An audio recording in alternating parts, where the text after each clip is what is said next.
नमस्कार। बहुत ही सुंदर सा प्यारा सा सहाना के गीत लेके आ गई बन देखी जा सुनी जा बताइए कैसन बा।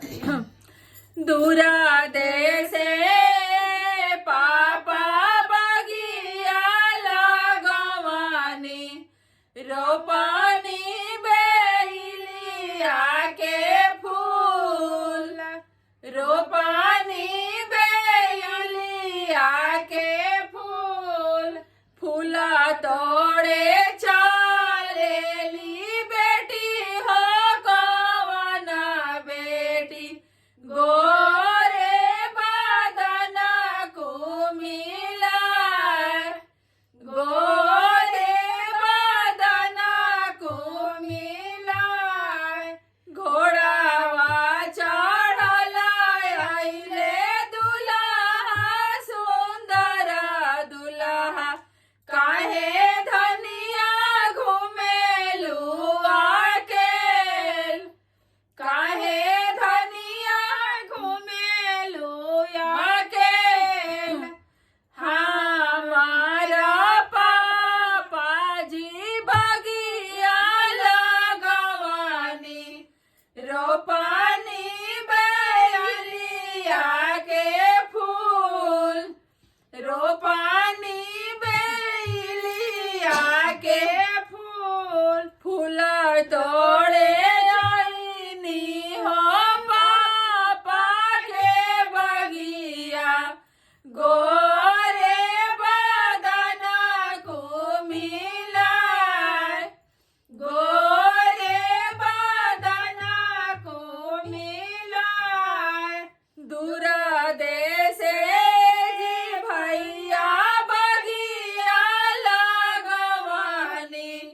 रोपानी बेलिया के फूल रोपानी बेलिया के फूल फूला तोड़े चालेली बेटी हो कवना बहिनी गोरे बदना को मिलाए गोरे बदना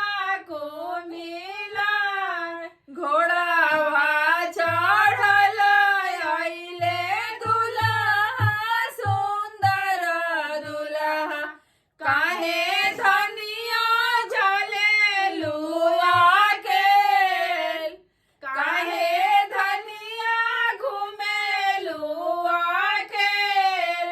हमारा भैया स्वामी बगिया लगवाले रोपले बेलिया के फूल रोपले बेलिया के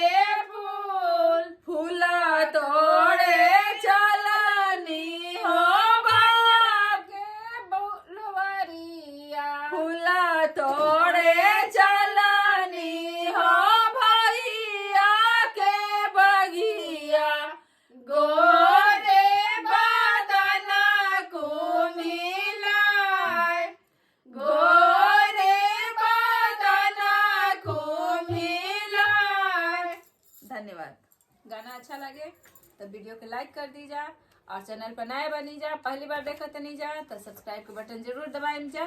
और हमने के गाना के शेयर भी करी जा। धन्यवाद।